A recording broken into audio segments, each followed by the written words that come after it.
Tamo dol futani anjir mo anti kan jirum tu. Wanti kan jiru. Jedhanii beekan namni. Anjir. Sirriitti dhiyeessuma. Dhugaa jira namni dubbiseenna hirkoomiir. Firiin bunaa takitiidha. Firiin bunaa takitiidha. Ibsaan kiyyaa mangistiidha. Nafsi akka jaanbaan beeku qaba. Galee. Dubartii ta'uu koo na baraa jedhaa jetti maaliif yoo jettani. Namatti simuramu TikTok irrattis falan hojjennu dhiiraa wanti jedhan jira. Viidiyootti bu'aaraa irraa barannu akkasumas viidiyoo torban kana namoota hedduu ajaa'ibsiise namoota hedduu rifachiises qabadhee dhufee jira hanga dhumaatitti na faana tura namoonni yeroo jalqabaaf gara chaanaalii kanaatitti dhuftan yookiin maatiin ta'in Subscribe nu godhan dhaamsa keenya galatoom. namoonni hedduu osoo maatii chaanaalii kanaa hin ta'in ilaalattan waan ta'eef maatii chaanaalii kanaa ta'a laayikii godhaa yoo laayikii gootan namoota hedduu bira gaha waan ta'eef laayikii godhuu hin irraanfatinaa gara viidiyootti. Tamo dol futani anjir mo anti kan jirum tu. Wanti kan jiru. Jedhanii beekan namni. Anjir. Sirriitti dhiyeessuma.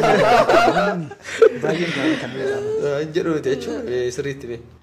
Yookaan immoo namni kiloozii wayii namni sinitti siqu wayii yookaan immoo namni fagoodha sin ilaalee al tokko jedhee darbu miti. Sirrumatti kaasee wal biraan deemtu waan jedhu jiru. Yaa jira ani dubartii jechuun nama guddaa tokko ani sirriitti itti siqu garuu. Mucachina mala qabdi ishee ma wajjin iddoo mana dhaabbattee gaariidha waan jedhu wayii naan jettee beekti nama guddoodha isaa. Namoonni hedduu akkana jedhu mee isin maal jettu yaada keessan koomentii jalatti barreessaa. Dhugaa jira namni dubbiseenna hirkoomiir. Even nama wajjin ta'e. Hirkoomiir. Nama wajjin taate hirkoomiir. Yeroo ati maal jettaan yeroo Jechuun amma yoon ibsee fi tarii galuu fi dhiisuu danda'a waan ta'eef mana jirti yookiin bakka biraa jirti jedhaan. Hedduun akkam. Baay'ee dhugaa kan siin jedhee bakkuma hin eegneeffaatti na dubbisanii hirkoon eessa jira mana jira akkuma ati jette ibsa kan biraa keessa galuu yaa xiqqoo rakkisaa waan ta'eef jira waan tokko tokko moonni mana isaa jiraan immoo siin jira waan jira. Diraamaa kana hagam dhugaa fakkeessanii akka isaan hojjetan agarsiisa namni qaamaan isaan arges akkuma diraamaa irraa sanitti isaan ilaalaa jira. Qaacisi ancha kan badhaame shaggaadha. Kan shaggaadha. Shaggaatti qollaate. Shagga san qolle. Shaggaadha shaggaadha jalas nama hin hojjeta. Embe ani kan akka kaayyala injir nafsee kiyyala. Nafsee kee.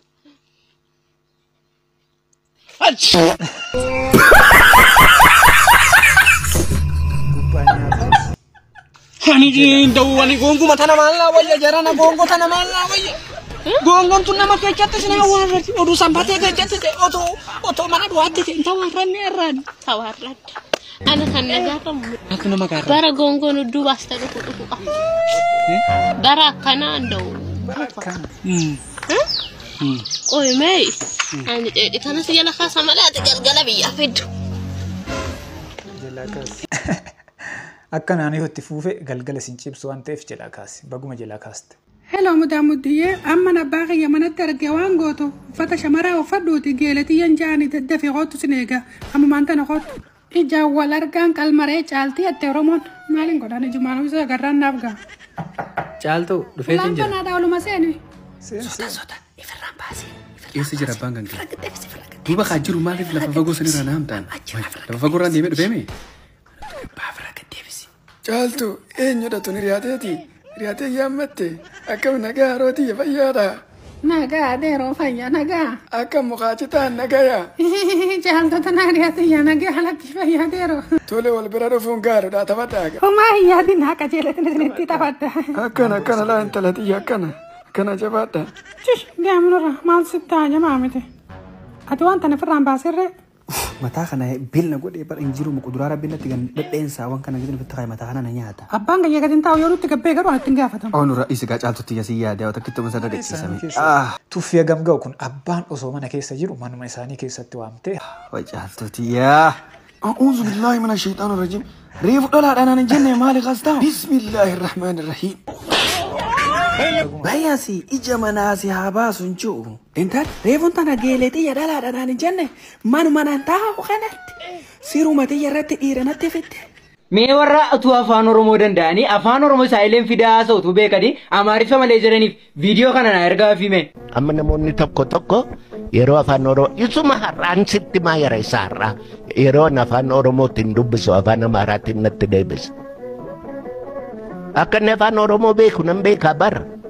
Maalii fi afaan Amaaraatiin deebisuun suni stata simboolizimii ta'eera.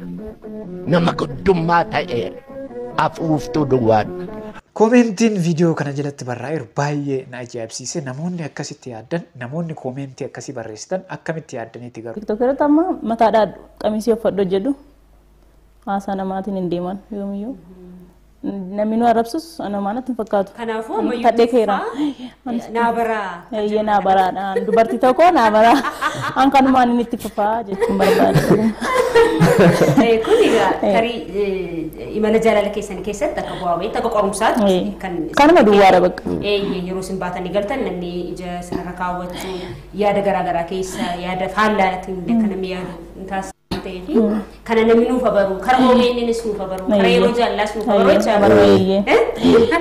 Dubartii ta'uu koo na baraa jedhaa jetti maaliif yoo jettani? Namatti simuramu TikTok irrattis kan hojjennu dhiiraa wanti jedhan jira.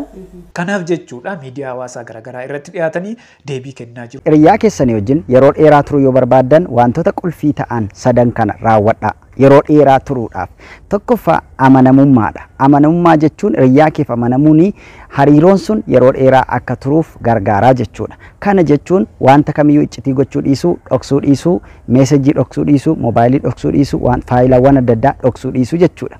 Inni lammaffaanii yeroo waliif kennuudha. Hagam biizii yoo taatellee yeroo yoon kennitaaf ta'e hariiroo keessa yeroo dheeraadhaaf tursuu danda'a jechuudha. Yeroo waliif kennuu dhiisuun hariiroon sun gargar akka diigamu roolii guddaa taphata. Inni sadaffaan yeroo rakkinaa fi yeroo barbaachisaa ta'etti gargaarsa gochuudha. Yookiis yeroo barbaachisaa ta'etti argamuufidha. Inni kun baay'ee hariiroo keenya yeroo dheeraa tursuu danda'a. Inni arfaffaanii rakkoo yeroodhaan furuudha. Bulchuu dhiisuudha. Taayimii isaa eeggatee yeroodhaan rakkina warra furan yoo taane hariiroon keenya sun yeroo dheeraa turuu danda'a. Jaalala yeroo dheeraadhaaf tursiisuuf waan arfan kana godhuu qabna jechuudha. Amanamummaa yeroo waliif kennuu, wal gargaaruu, rakkoo walii furuu. Yoo kana goone jaalalli keenya yeroo dheeraadhaaf tura jedhaa jira. Firiin bunaa takitiidha. Firiin bunaa takitiidha. Ibsaan kiyyaa mangistiidha. Ibsaayyee? Ati mangistii? Biyya ta'u. Kiyya biyya tiyya ta'in ifi uummadhe irratti mangistiidhaati. Hayyee.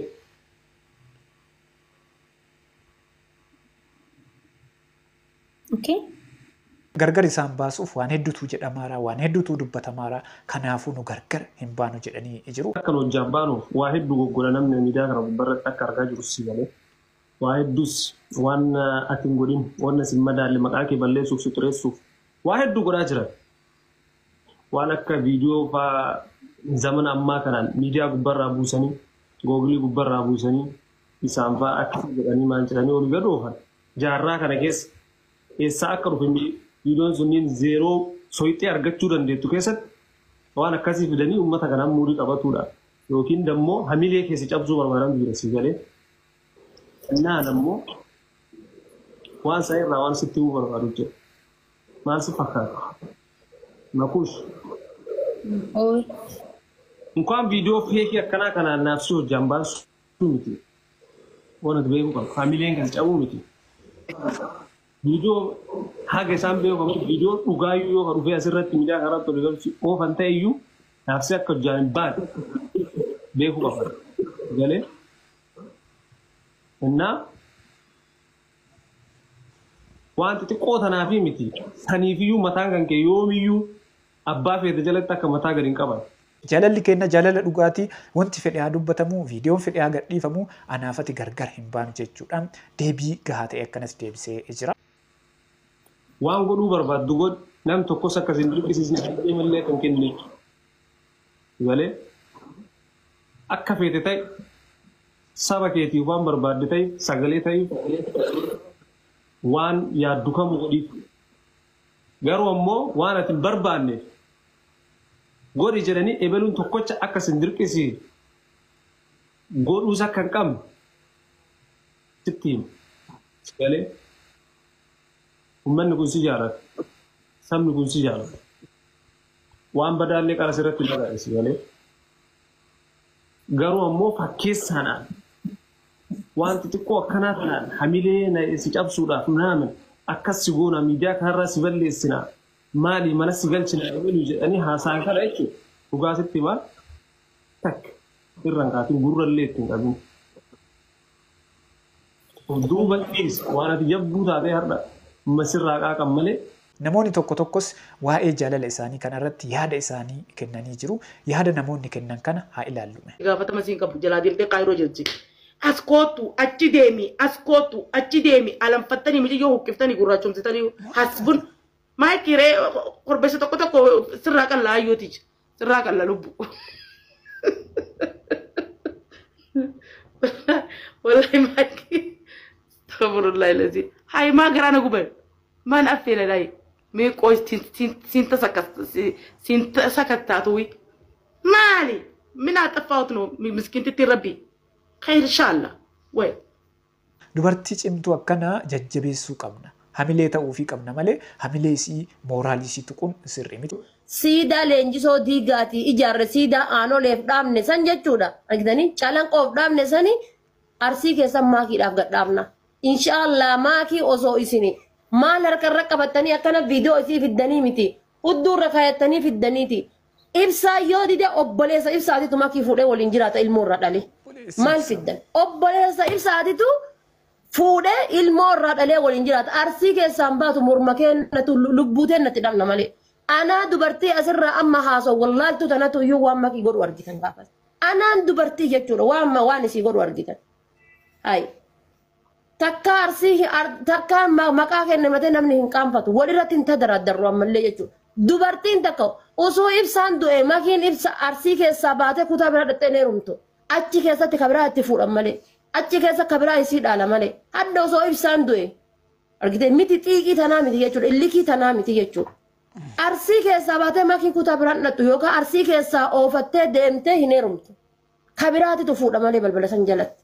Kanaaf nuti qoosaa hin beeknu waan ta'eef miira keessa illee nu galchina waan hin taane keessa illee nu galchina isin jaalanna argitanii Jawaar Muhammad ija Oromoo kutaa 11 keessan arsiidha gurraattii tana ija gurraattii tana.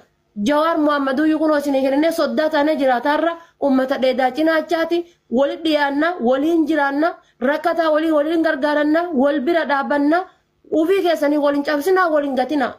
Makii jibbitanis jaalattanis wannummaan irraa hirdhiftan tokko hin jiru. Garuu hoo kabajaa walii keessanii walirraa hirdhisaartan. Salphina walii keessanii gonfataartan. Seenaa abbootii keessanii san busheessaartan. Salphina keessan diqqeenna walii qabdan diktaatorummaa walii qabdan agarsiisaartan jechuudha. Tuffii walii qabdan wal dhagahuu dhabuu tiyya malee hay. Eenyuun jala bularee bara yeroo ammaatitti ilmoo abbaa jala bulaan jiru gaafa isin tiyya malee jettanii dhaabbattan. Eenyuun jalatti hin bulu ilmi abbaa jala bulaan jiru yeroo ammaa hundi isaa mirga mataa ofii gonfatee jiraachuuti jiru. Isinis Oromoodha atillee Oromoodha. Oromoo warra kaleessa harka kennuu didee harmaaf harka murame sani. Eenyutu harka eenyu kennatee bula eenyuun gudsha. Yoo wal jaata walirraa godhanii yoo wal hammaatan addaan godhanii walirraa jiraatan. Isiniif galee miti. Faayidaa qarshii dhabuun qabdu jedha haa ilaallu. Takkaa namni isinitti himeen beeku faayidaa niiraa dhabuun qabdu. Isiniimu faayidaa ishii tokkoffaa namni dubbii ati haasoftu hunda wallahi dhugaa keebbante sirrii jeetti sii qabu hin jiru takka. Lammaffaa saayiban heddummaattu lama. Sadii namni gartee dhufee faradaa sitti himee si qafalu hin jiru. Afuraffaa dhalalleen sin feetu. Mootummalleen sin fadhu. Viidiyoon guyyaa har'aa kana fakkaataa yaada keessan yaada qabdan kamiyyuu koomentii jalatti naa barreessaa.